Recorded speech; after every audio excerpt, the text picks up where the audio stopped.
Olá, vocês! Sejam muito bem-vindos ao Mundo Autista.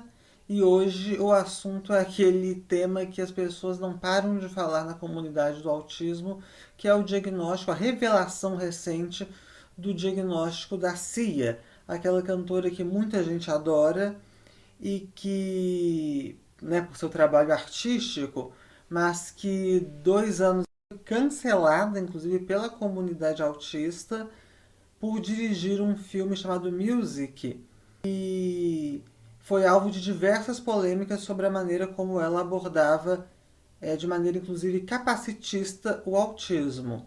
É interessante porque esse diagnóstico pode ter pego muita gente de surpresa e alguns até nem tanto. Eu confesso que eu não fiquei nem um pouco chocada. A gente tem na música exemplos como a Kirsten Love, outras pessoas que têm perfis relativamente próximos que são diagnosticados autistas e já falaram publicamente sobre isso, mas, por outro lado, isso me fez refletir muito sobre os ataques e as controvérsias em torno de ela ter feito aquele filme, que realmente é um filme pavoroso, há 2 anos atrás. O filme chegou, inclusive, a ter 2 indicações ao Globo de Ouro. Não à toa, o Globo de Ouro teve até a cerimônia presencial cancelada no ano seguinte, porque, devido a essas indicações controversas, ele também teve indicações ao Framboesa de Ouro, que é tipo um Oscar para os piores filmes. Então, algumas críticas ao filme Music, da Cia, tinham muito como base ela ter escalado uma atriz que não era autista, papel de uma personagem com esse diagnóstico, que em tese não seria problema, porque a função de atuar é muito tornar-se alguém, né? Mascarar no sentido raiz da palavra, né? De você se transformar em alguém que você não é. Então até aí tudo bem. Só que a gente sabe que com essa escolha dela, atores não, atrizes que são autistas e que muitas vezes não têm a chance de protagonizar uma produção desse porte em Hollywood, ficaram de fora, né, da escolha do papel. Então isso dá uma sensação de cinismo mesmo ao filme. Mas um outro ponto foram cenas de contenção, que ela até pediu desculpas e tudo. Teve uma treta no Twitter muito polêmica, ela pagou a conta dela, inclusive, à época. E o diagnóstico da CIA vem depois do Elon Musk também. Eu já até há alguns anos, quando o Elon Musk revelou ser autista, eu fiz um vídeo analisando de uma maneira mais, de uma perspectiva mais comunicacional, assim, mais de ciências humanas, não os efeitos, né, porque a gente não usa essa palavra, mas as interações das pessoas com esse diagnóstico, enfim. Com a CIA eu percebo que tem questões muito diferentes, claro, não são a mesma pessoa, não é a mesma circunstância, e o que eles têm em comum é a questão da fama e de uma personalidade de uma maneira de agir que muitas vezes não é bem vista, inclusive pelos próprios ativistas autistas.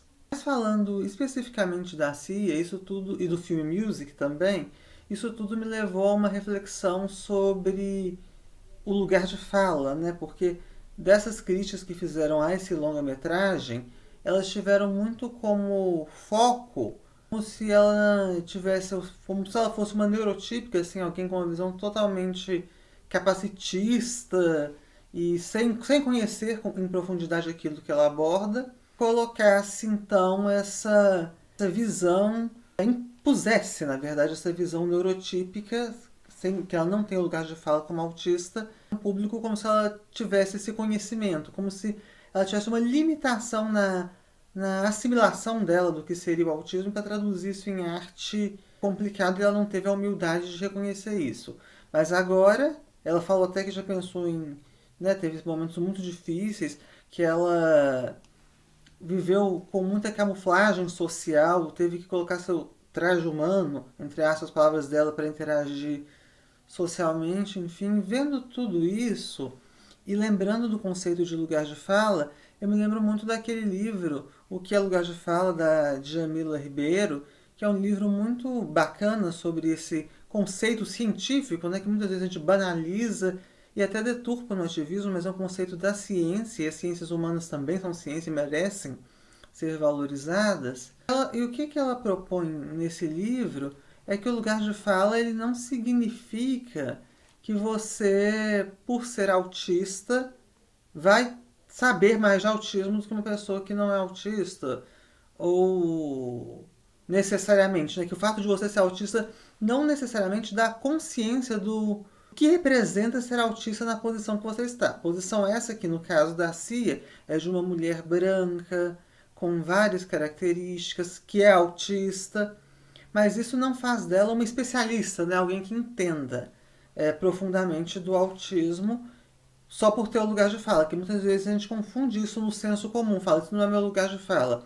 Na verdade, todo mundo pode falar sobre o que quiser, mas a gente fala de uma posição que nos faça uma perspectiva diferente. Se eu sou autista e falo de autismo, eu vou ter uma perspectiva.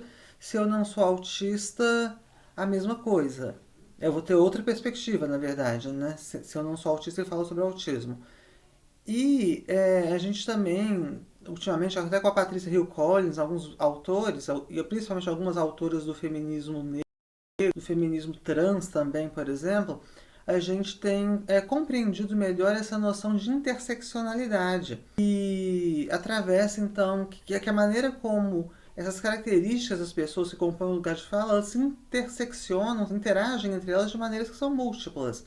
Então, realmente, o lugar de fala não é para você falar assim, a Cia sabe mais de autismo porque ela é autista. É para falar que ela tem uma característica que faz ela ter uma visão mais próxima, mais afetiva, no sentido de ser afetada mesmo ao autismo, mas não significa que ela vá fazer também um trabalho artístico que alguém que não é autista faria pior, necessariamente. Ela pode fazer um trabalho menos empático na leitura do autismo dela, por uma visão talvez meio caricata e meio própria, em si mesmada até, que não atinge o coletivo das pessoas autistas de uma maneira que uma pessoa às vezes neurotípica consegue captar melhor com trabalho, com estudo, com pesquisa. Pensando nisso, um outro aspecto que me fez refletir muito sobre esse diagnóstico da CIA e também lembrando da polêmica enorme com o filme esses anos atrás, muito a questão de que ela foi muito criticada, por exemplo, por escolher uma atriz neurotípica, como eu falei, para o papel da autista, por ter feito algumas escolhas narrativas que não se provaram convincentes, assim,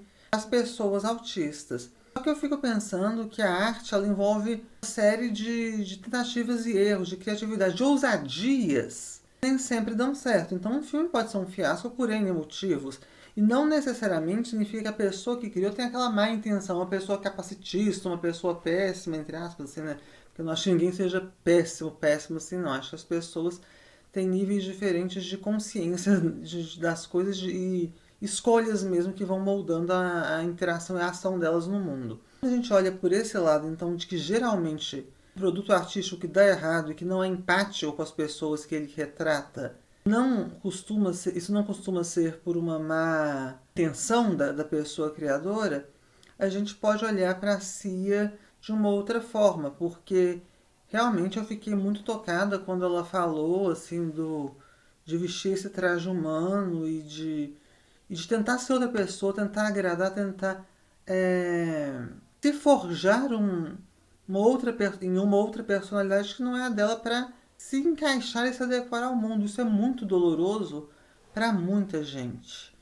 E isso levanta um debate muito importante que pode chegar a muitas pessoas sobre o diagnóstico em adulto, sobre o diagnóstico na mulher adulta, sobre o masking, a camuflagem social, que é essa maneira que as pessoas autistas muitas vezes compensam ou disfarçam, entre aspas, características do diagnóstico de maneira muitas vezes inconsciente, que os médicos nunca, aqui no Brasil, então, é muito raro eles conseguirem lidar e interpretar isso como sinal diagnóstico de autismo.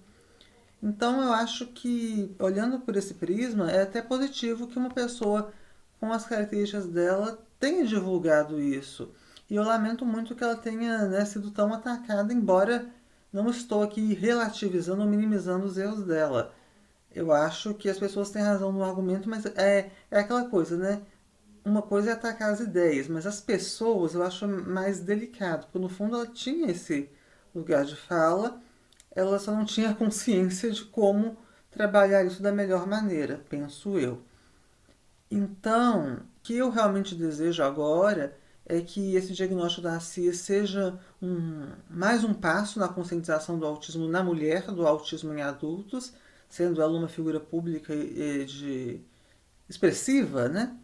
E também o mais importante, que no fim é isso que importa para todos, todas, todos nós. Ela fique bem, que ela se recupere das sequelas de um masking tão exaustivo que a gente sabe. E tentar forçar essa personalidade que não é a nossa, que é a neurotípica, e para ser adequado ao mundo é uma autoviolência que a gente faz muitas vezes pela pressão dos outros, não porque a gente quer. É uma autoagressão, né? Então, que ela consiga trabalhar isso e ficar bem. No fundo, é isso que importa, é o que eu desejo para a Cia. É isso aí, pessoal. Se você gostou desse vídeo, dessa análise, tem alguma coisa que você não concorda, quer comentar, deixe o seu comentário, o seu like e, claro, compartilhe esses vídeos porque eu amo estar com vocês. É isso aí, um grande beijo e até a próxima. Tchau, tchau.